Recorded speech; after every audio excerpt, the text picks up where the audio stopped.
여러분 안녕하십니까. 데이너기입니다. 오늘 순서는 5.18 진실찾기 제4편입니다. 자, 꼬마상주 여러분 잘 알고 계실 겁니다. 꼬마상주 사진을 한번 보겠습니다. 꼬마상주 뭐 다들 알고 계시죠. 5.18 때 이 아버지의 영정을 들고 서 있는 5살짜리 꼬마. 이 꼬마 그리고 그의 아버지에 관한 이야기입니다. 자, 5.18 진실찾기 제4탄. 꼬마상주 아버지도 옥상에서 괴한이 쏜 총격에 희생됐다, 이런 기사입니다. 자, 광주에서 허겸 기자의 기사입니다. 스카이데일리 허겸 기자의 기사입니다. 자, 이 사진은 너무나 우리가 많이 알고 있는 사진이죠. 1980년 5월 20일 광주 금남로에서 숨진 조사천 씨의 아들 조천호, 당시 5살이니까 지금 한 50살쯤 됐죠. 아버지의 영정을 들고 있는 모습입니다. 이 사진은 너무나 잘 알려진 사진입니다. 자, 5.18 당시 꼬마 상주의 아버지 고 조사천 씨 33살이었다고 합니다. 이 사람이 죽은 이유가 바로 옥상 위에 있던 무장 괴한이 아래로 내려다보고 쏜 총알에 맞고 숨진 정황이 새롭게 확인됐다고 합니다. 자, 스카이데일리가 단독 입수한 현직 의료인, 지금 현재 의사죠. 현직 의료인이 5.18 검시조서 검안서 재분석 결과에 따르면 5.18 때 뭐 아무리 난리통이지만 그 검안서는 다 만들어 놨으니까 조사천 씨의 직접적인 사인은 총알이 머리를 관통하고 그 다음에 턱으로 척을 때린 다음에 다시 가슴으로 다시 들어가서 관통했기 때문에 숨진 것으로 분석했습니다. 지금까지는 시민군이 아시아 자동차에서 탈취한 박형 장갑차 위에서 태극기를 흔들던 조 씨가 가슴에 총격을 받고 숨진 것으로 받아들여졌습니다. 자, 시민군이 아시아 자동차에서 탈취한 박희형 장갑차 위에서 태극기를 흔들던 조 씨가 가슴에 총격을 받고 숨진 것으로 받아들여졌는데 5월 21일 당시 군과 저희 계엄군이죠. 공수부대 군과 대치하고 있던 시위대는 정면에서 계엄군이 쏜 총에 조 씨가 맞은 것으로 생각하고 크게 동요해서 분노했다고 합니다. 조사천 씨의 죽음은 시위대가 계엄군을 직접적으로 공격하게 만든 주요 원인 중 하나다, 이렇게 회자되어 왔었습니다. 자, 그런데 1980년 5월 28일 검찰 검시조서, 죽은 시신에 대해서 사인을 기록한 문서입니다. 자, 조사천 씨는 칼빈 총상, 좌전 흉부 맹관상으로 명기됐습니다. 왼쪽 가슴에 맞은 칼빈 총알로 사망한 것으로 검시당국은 파악했습니다. 검시 서류 작성에는 광주지검 한광수 검사와 최유석 의사, 나종대 군검찰관, 주영근 경찰관, 박승일 군의관 등이 참여했습니다. 자, 이후 6월 2일 전남대학교에서 발행한 조 씨의 사체 검안서 기록에는 좌전 흉부에 1cm의 맹관 총상과 전 흉부에 16mm, 그 다음에 10cm 피하 출혈로만 적혀 있습니다. 칼빈 총상 기록은 누락되어 있습니다. 5.18 당시 계엄군 공수부대죠. M16을 보유했었습니다. 당시 정부는 군 현대화 사업의 일환으로 우선 공수부대에만 M16을 지원했습니다. 근데 조사천 씨는 카빈 M1 소총에 의해서 사망한 걸로 검안서에 나와 있습니다. 당시 검안서에는 칼빈 탄환이, 칼빈도 M1이고요. 게런드도 M1입니다. 다만 카빈은 지휘용 총, 작은 총이고요. 게런드 M1은 굉장히 큰 총이죠. 자, 당시 검안서에는 칼빈 탄환에 의해서 왼쪽 앞가슴 맹관 총상으로 사인이 기록됐습니다. 맹관 총상이라는 총알이 밖으로 뚫고 나가지 않고 몸속에 총알이 박혀있는 상황을 말하는 겁니다. 탄환의 종류를 통해서 쏜 총의 종류를 직접 확인할 수가 있습니다. 왜냐하면 총알이 빠져나가지 않고 몸에 있었기 때문에 엑스레이를 찍거나 그 총알을 꺼내 보면 이게 카빈 에만 총알인지 아니면은 게런드 에만 총알인지 M16 총알인지 정확하게 알 수 있어요. 왜? 탄환이 몸 쪽에 박혀 있었으니까. 자, 가슴 총격 검시 조소와 머리 총격 목격자 증언이 큰 차이가 있다. 검시 조서와 사체 검안서의 공통점은 조사선 씨의 사인을 좌전 흉부 맹간상으로 분명히 기록하고 있습니다. 가슴에 총격을 받고 숨졌다고 본 것입니다. 그러나 이 같은 기록은 당시 주변에 있던 다수의 목격자의 생생한 증언과 큰 차이가 있습니다. 당시 목격자 20여 명의 증언을 종합하면 조 씨는 직립 상태에서 딱 서 있는 상태에서 머리에 총격을 받았습니다. 서 있다가 머리에 총격을 맞은 것입니다. 이에 따라 검시 조서와 목격자 증언 간의 근본적인 모순이 발생합니다. 가슴에 총격 치명상을 입었다면 턱과 머리가 함몰될 수가 없습니다. 가슴에만 맞으면 이 머리를 다칠 이유가 없는 거죠. 당시에는 산탄총이 없었습니다. 산탄총이라는 거는 총알이 여러 개로 분산돼서 날아가는 게 산탄총이죠. 자, 한 번의 격발로 단 한 발의 총알만 날아가도록 되어 있는 거죠. 뭐 카빈이나 게런드나 카빈 MI나 게런드 MI나 M16는 다 단발 총알입니다. 대부분의 목격자들은 한 번의 총소리가 났다고 진술했습니다. 총성이 한 번만 들린 뒤 조사선 씨가 거꾸로졌다면서 단발 사격이었다고 얘기했습니다. 고등학생 김행주 당시 17세였고 1980년 기준으로 17세였다고 합니다. 김행주 씨가 1989년에 진술한 전남대 518 연구소 증언집에 따르면 김사천 씨는 총알이 귀 밑에서 귀 밑을 맞췄다. 그러니까 머리를 뚫고 귀 밑을 뚫고 나가서 다시 가슴으로 들어갔다 이런 얘기가 되는 거죠. 자, 그 후 오후 2시 장갑차 윗뚜껑을 열고 태극기를 든 사람들이 노래를 부르며 타고 있었다며 M6이 불을 뿜었고 턱이 완전히 처지면서 두 개로 나눠져 버렸다라고 했습니다. 그러면서 그 사람은 장갑차 위 구멍에서 팔을 뒤로 하고 처져 있었는데 위턱부터 완전히 뒤로 제쳐져 사람의 얼굴이 아니었다. 그러니까 이 머리로 총알이 들어와서 턱을 뚫고 나가면서 머리가 두 개로 쪼개진 상태를 말하는 겁니다. 조 씨의 얼굴이 턱에 총을 맞았다고 밝힌 것입니다. 자, 당시 재수생이던 윤석진 씨는 관광 호텔 앞에 장갑차 뚜껑을 열고 안전벨트를 맨 상태에서 대형 태극기를 흔들어 댔다며 총소리가 남과 동시에 그의 턱 부분이 아예 날아가 버렸다고 진술했습니다. 이어 목뼈가 하얗게 보이고 피가 솟구쳤다면서 도청 옥상이나 전일 빌딩 옥상에서 아래로 내려다보면서 총알 쏘았겠다고 생각했다. 왜냐하면 총알이 뚫고 나간 것이 아니라 턱을 아주 부숴버렸다 이거죠. 대학생 나상옥 씨, 당시 21세, 내가 탄 차가 관광호텔 부근에 이르렀을 때 총소리가 들렸다며 장갑차에 탔던 청년 추리닝을 입었다고 합니다. 이 사람이 장갑차 밖으로 몸을 내놓고 가다가 오른쪽 부위에 총을 맞고 쓰러지는 것을 봤다고 했습니다. 나시는 금남로와 도청 앞에서도 군인들의 모습은 보이지 않았다며 청년이 목에 맞은 것은 정조준에 의한 것이 아니고 오른쪽에 목에 맞은 점을 미루어 아마 관광호텔에서 쏘았을 가능성이 높다고 상세히 기술했습니다.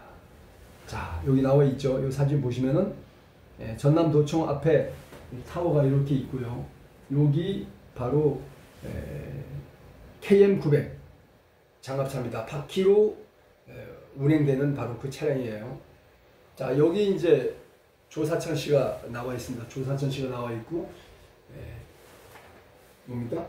왼쪽 두정부에서 총알이 뚫고 나와가지고 왼쪽 턱뼈를 완전히 분리시킨 다음에 그 다음에 가슴으로 들어갔다 이런 얘기죠. 그림을 너무 잘 그려놨어요. 그러니까 어디서 쐈겠습니까? 바로 옆에 있는 빌딩에 쐈을 거란 얘기죠. 자, 그림을 좀 확대해 볼까요? 자, 이런 모습이 됩니다. 총을 이렇게 맞았을 것이다. 자, 그리고 그때 사진이에요. 여기 보시면은 KM 900 장갑차가 있죠. 이렇게 있습니다. 그리고 태극기를 든 모습이 그대로 있어요. 자, 미루어 보건대 옆에 건물에서, 저 옆에 건물에서 옥상에서 그대로 여기를 향해 쐈을 것이다 이겁니다. 읽어보겠습니다. 5월 21일 금남로에서 시위대와 계엄군이 대치하는 가운데 한 시민이 장갑차 위에 올라 있다. 붉은색 원이죠. 요겁니다. 요거. 여기 나와 있죠. 태극기를 여기 펴들고 있습니다. 자, 이 시민이 조사천 씨는지는 확인되지 않았지만 조 씨는 시민과 같은 모습으로 장갑차 위에 있다가 옥상에서 발사한 총알에 맞고 숨졌습니다. 우측 가로수 가지 사이로 보이는 하얀 건물이 카톨릭 센터 빌딩입니다. 이게 카톨릭 센터 빌딩이죠. 그러니까 거기서 내려 쐈을 것이다. 그럼 정확하게 조사천 씨가 장갑차에 타고 있었고 조사천 씨가 여기 왼쪽 두정부에서 그죠? 왼쪽 턱뼈를 때리고 그 다음에 다시 왼쪽 가슴으로 파고 들어가는 그 총알의 궤적이 일치합니다. 이 건물의 옥상에서 무장교환으로 보이는 무장교환이 보도 옆 3차로로 지나가는 장갑차에 상 조사천 씨를 저격한 것으로 분석됐습니다. 자, 건물에서 장갑차까지의 거리가 7m, 건물의 높이가 2m이므로 발사각은 72도로 추정됩니다. 이 각도는 실제 조사천 씨의 피격 탄도와 비슷하다 이렇게 되어 있습니다. 자, 조사천 씨의 시신 태극기로 덮고 계엄군의 만행 이렇게 시위대가 거짓 선동했다고 합니다. 당시 증인들은 단발 총성에 빵 소리 나자 조사천 씨가 꼬꾸라졌고 귀 밑에 맞았다. 시위대 말대로 가슴에 맞았다면 턱, 머리가 함몰될 수가 없습니다. 총쏜 카톨릭 센터 옥상에서 발사 각도를 조사해 보니까 72도. 그대로 90도는 아니고요. 72도로 쐈다 이거죠. 90도는 이거 아닙니까? 그죠? 네. 72도로 쐈다 이겁니다. 자, 그렇습니다. 화물차 운전사였던 임병석 씨, 당시 19세는 내가 운전하는 레커 좌측에서 장갑차가 서고 뒤에는 불도저, 지프차가 뒤따랐다며 장갑차에서는 화순에 산다는 사람이 태극기를 흔들면서 도청을 향해 서서히 진격했는데 그때 갑자기 총소리가 났다라고 했습니다.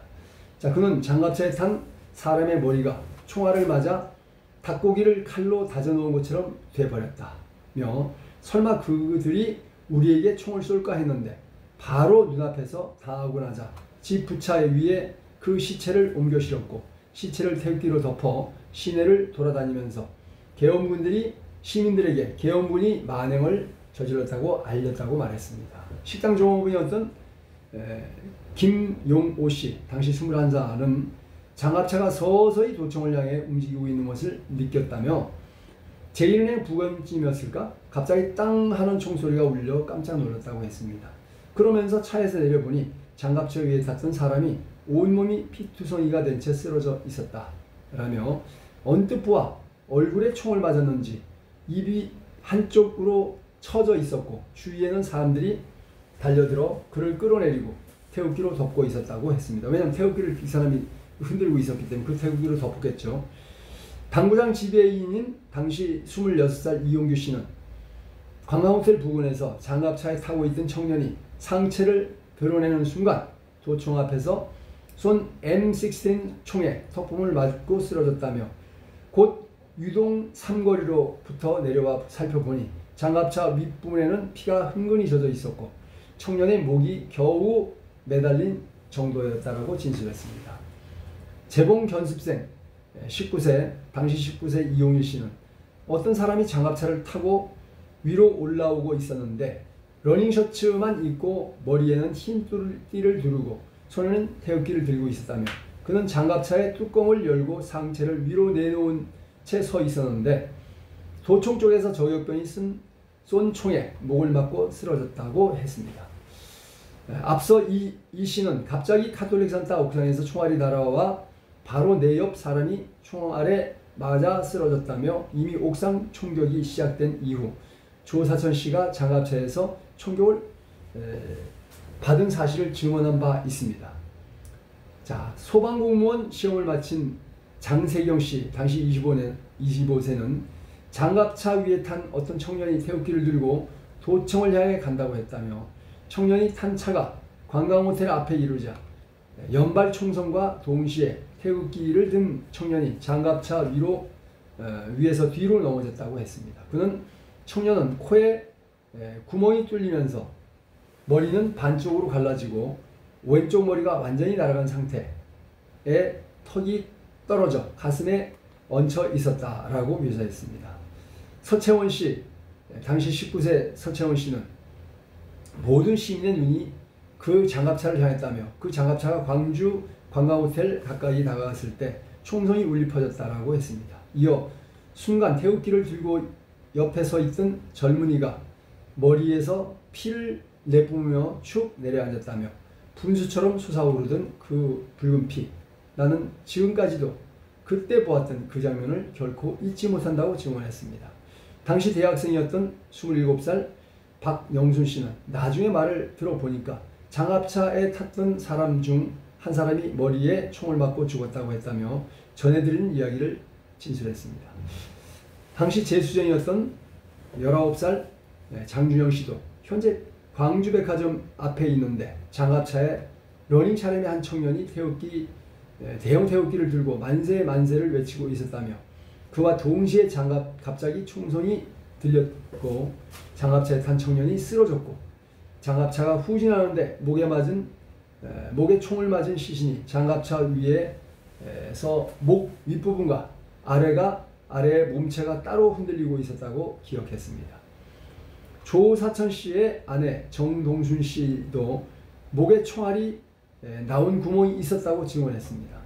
정 씨는 1980년 8월 사건 당일을 회고하며 그곳에 도착하는 순간 여기저기 찾을 것도 없이 출입구 쪽에서 두 번째의 남편의 싸늘한 시신이 되어 누워 있었다며 목에 총알이 관통한 상태로 눈을 뜬 태였다고 증언했습니다. 목과 몸체가 따로 흔들렸다. 탄도로 추정해본 살인자는 누구인가? 이 같은 목격자 증언을 종합적으로 추론하면 조사천 씨의 살인은 왼쪽 머리와 왼쪽 턱을 부순 총알이 턱 밑 피부를 뚫고 나온 후 다시 왼쪽 가슴 앞을 뚫고 가슴팍에 박힌 것으로 볼 수 있습니다. 머리와 가슴 중 치명상은 머리일 수밖에 없습니다. 일부 목격자들은 머리에서 피가 솟구쳤다고 증언하는 것으로 미뤄 머리는 가죽만 손상된 것이 아니라 머리 뼈를 부순 총알이 측두골 부위의 뇌정맥동 즉 측정맥동에 손상을 줬을 가능성이 재분석 결과 제기됐다고 합니다. 물론 이 분석은 의사들이 분석한 거기 때문에 상당히 정확할 것이다 이렇게 생각합니다.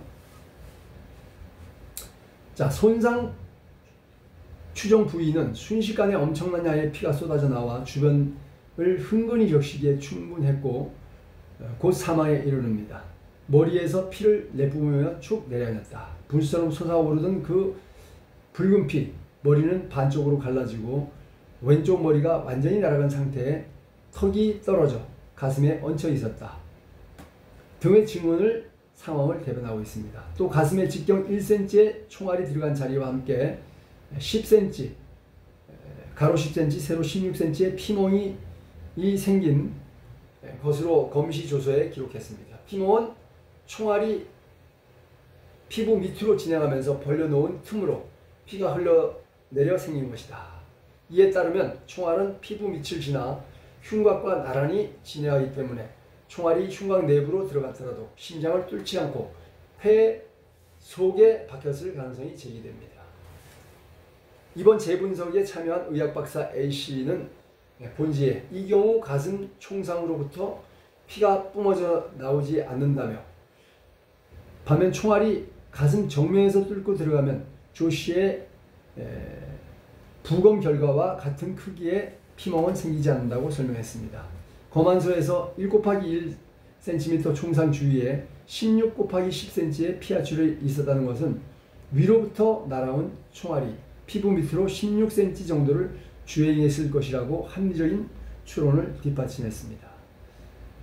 자, 목격자 증언을 종합해 추론하면 탄도, 총알이 날아온 각도죠. 카톨릭 옥상에서 발사된 총알로 추정된다. 조사선 씨가 숨진 당일 금남로 일대 7개 주요 건물 옥상에 무장개한들이 시위대를 향해 아래로 총을 쏜 정황이 이번 재분석에서 새롭게 드러났습니다. 자, 현장 목격자 윤석진, 나상옥 씨는 총알이 높은 건물 옥상에서 날아왔다고 생각했다. 이용일 씨는 조 씨 사망 직전에 카톨릭 옥상에서 총알이 날아와 자기 옆 사람이 죽었다고 증언했습니다. 조사천 씨가 탄 장갑차는 카톨릭 센터에서 가장 가까운 차로 3차로에서 도청을 향해 천천히 운행하고 있었다고 임병석 씨는 증언했습니다. 당시 금남로에는 약 5,000명의 군중이 도로를 점거했지만 카톨릭 센터 옥상에서 무장교환이 쏜 총소리에 놀란 시위대가 골목으로 숨어 들어가며 갑자기 흩어져 장갑차가 주행할 공간이 생겼다. 금남로를 서서히 달리던 장갑차에서 상체를 내밀고 있던 조 씨가 일어나 태극기를 양손으로 치켜들고 구호를 외치며 지상 7층 건물인 카톨릭 센터 옆을 지날 때 조 씨의 머리를 향해 옥상에서 발생한 총알이 날아온 것으로 보인다. 건물에서 3차로를 주행하던 장갑차까지 거리는 7m, 건물 높이가 21m이므로 발사 각도는 72도로 추정됩니다. 이 각도는 실제 조사천 씨의 피격 탄도각과 비슷합니다. 의학박사 A씨는 조 씨의 검시가 사망일로부터 7일이나 지난 28일 진행된 점에 주목했습니다.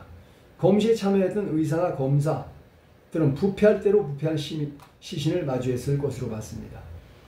A씨는 그들의 눈으로 피범벅이 된 머리카락으로 덮인 측두부의 총상이나 일부러 턱을 치켜들지 않으면 잘 보이지 않으므로 턱 및 피부 열상은 구별하기 어려울지도 모른다며 검시관들 눈에는 가슴에 난 칼빈 총알 구멍과 그 구멍 아래로 16cm 정도 길이와 10cm 정도의 폭을 갖는 피멍 자국만 눈에 들어왔을 것이라고 추론했습니다.